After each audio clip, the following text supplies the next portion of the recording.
এইটো PGR BGR যিবিলাকৰ তেওঁলোকৰ পিজিআৰ বিজিআৰৰ যিটো সেই পিজিআৰ বিজিআৰৰ থকা বসবাস কৰা মানুহবিলাকক সুপ্ৰিম কোৰ্টৰ যিটো নেকি তাৰ অৰ্ডাৰ আছে সেইমতে তেওঁলোকে তাত এভিকশ্যন কৰিব লাগে বুলি কৈছে।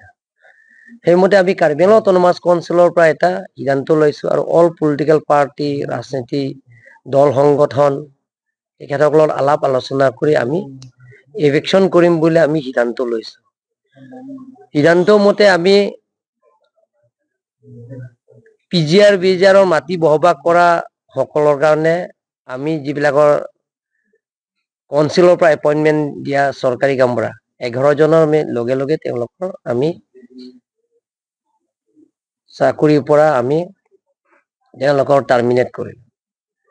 ইয়াৰ পিছত তেওঁলোকৰ কাৰ্বি আংলং অট'নমাছ কাউন্সিলৰ পৰা আমি নটিচ দিলো যে আপোনালোকে 15 ডেজৰ ভিতৰত পিজিআৰ বিজিআৰ থকা বসবাসকলে ইয়াৰ পৰা যাব লাগে, আমি এভিকশ্যন কৰিম।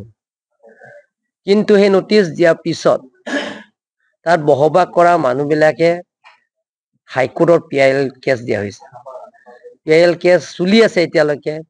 PIL কেছ দিয়াৰ পিছত আমিও লাগি আছো কেছ জিকিবৰ কাৰণে, কিন্তু কেছটো এতিয়ালৈকে চলি আছে। PIL case contempt of court act 1971 under section 12 মতে আমি যদি এভিকশ্যন কৰিবলৈ হলে আমি ওটা পানিচমেন্ট পাম, আৰু সেইটো কোৰ্ট কেছ চলি থকা সময়তো এভিকশ্যনটো কৰিব নোৱাৰে। সেইকাৰণে তেওঁলোকে যে হাংগাই ষ্ট্ৰাইক কৰিছে, হাংগাই ষ্ট্ৰাইক কৰি আমি আপত্তি কৰা নাই, কিন্তু আমি কৈছো যে আলাপ আলোচনাৰ মাজতে সমস্যাটো সমাধান কৰিব পাৰিম। কিন্তু তেখেতসকলক ৰিটাৰ্ণ দিব লাগে বুলি কৈছে। ৰিটাৰ্ণো আমি দিছো কাৰ্বি আংলং অট'নমাছ কাউন্সিলৰ পৰা। ৰিটাৰ্ণ দিছো প্ৰিন্সিপাল ছেক্ৰেটাৰীৰ জৰিয়তে মই প্ৰেৰণ কৰিছো যে আলোচনা কৰিম, আপোনালোকে আহক। আজি ডেটটো ঠিক কৰাইছে, আজি 4 বাজি। আজি 4 বাজি তেওঁলোকৰ লগত আলোচনা কৰা আজি সিদ্ধান্ত লৈছো কাউন্সিল কনফাৰেন্সত, কিন্তু তেওঁলোকৰ অহা নাই। যোৱাকালি তেওঁলোকৰ কেইজনমান ধাৰণা পাৰ্টি তেওঁলোকৰ আৰক্ষীয়ে ট্ৰিটমেন্টৰ কাৰণে তেওঁলোকে গুৱাহাটী লৈ গৈছে চিকিৎসাৰ কাৰণে। গুৱাহাটী এৰেষ্ট নহয়, গুৱাহাটী মেডিকেল কলেজত লৈ গৈছে। তেওঁলোকৰ স্বাস্থ্য ফাৰ্ডাৰ ট্ৰিটমেন্টৰ কাৰণে তেওঁলোকে লৈ গৈছে।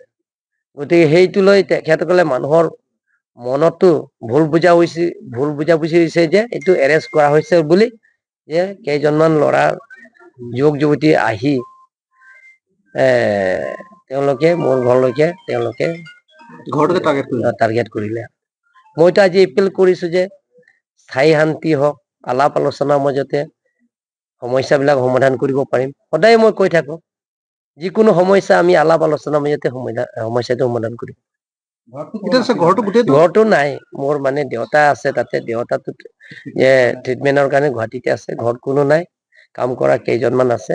তাৰপিছত গাঁৱৰ মানুহবিলাকৰ আহিছে, গাঁৱৰ পৰিয়ালবিলাক প্ৰায় 200-300 জন মান পৰিয়ালবিলাক আহিছে, আহি বাধাও দিছে। কিন্তু তেওঁলোকৰ তাৰ পাথৰ লৈ আনিছে, তাৰপিছত আকৌ পেট্ৰল লৈ আনিছে, তাৰপিছত ঘৰটো জ্বলাই দিছে। এটা ঘৰটো আছে নেকি, 2টা ঘৰটো জ্বলাইছে। যিবিলাকৰ ড্ৰাইভাৰ চিকিউৰিটি বিলাক থকা ঘৰটো জ্বলাই দিছে। আপুনি আজি কোকাৰ পৰা আহি আছিলে? কোকাৰ পৰা আহি আছো যে আজি 4 বাজি আলোচনা কৰা কথা কাৰণে মই আজি আহি আছো। ইয়াত 4 বাজি আগতে মই পাইছো, কিন্তু ইয়াত ঘটনাটো ৰাস্তাতে মই শুনিছো। নহয়, তেখেতসকল আৰক্ষীয়ে ট্ৰিটমেন্ট কাৰণে আপোনালোকক লৈ যাম বুলি লৈ গৈছে। এৰেষ্ট নহয়, আৰু এইটো কোৱা হৈছে। আৰু তেওঁলোকৰ যিবিলাকৰ আন্দোলন APSLC লিডাৰৰ তেওঁলোকক বুজাইছে, আংটং দি সেই সময় আছে বুলি কৈছে যে এৰেষ্ট নহয়, ট্ৰিটমেন্টৰ কাৰণে গুৱাহাটী লৈ গৈছে। গতিকে এইটো মই ক'ব নোৱাৰো, মইতো তাত ঠাইত নাই। গতিকে এতিয়াতো যি ঘটনা হৈছে, গতিকে মই ৰাইজক অনুৰোধ কৰিব বিচাৰো যাতে এনেকা ঘটনা কাৰ্বি আংলং নহয়।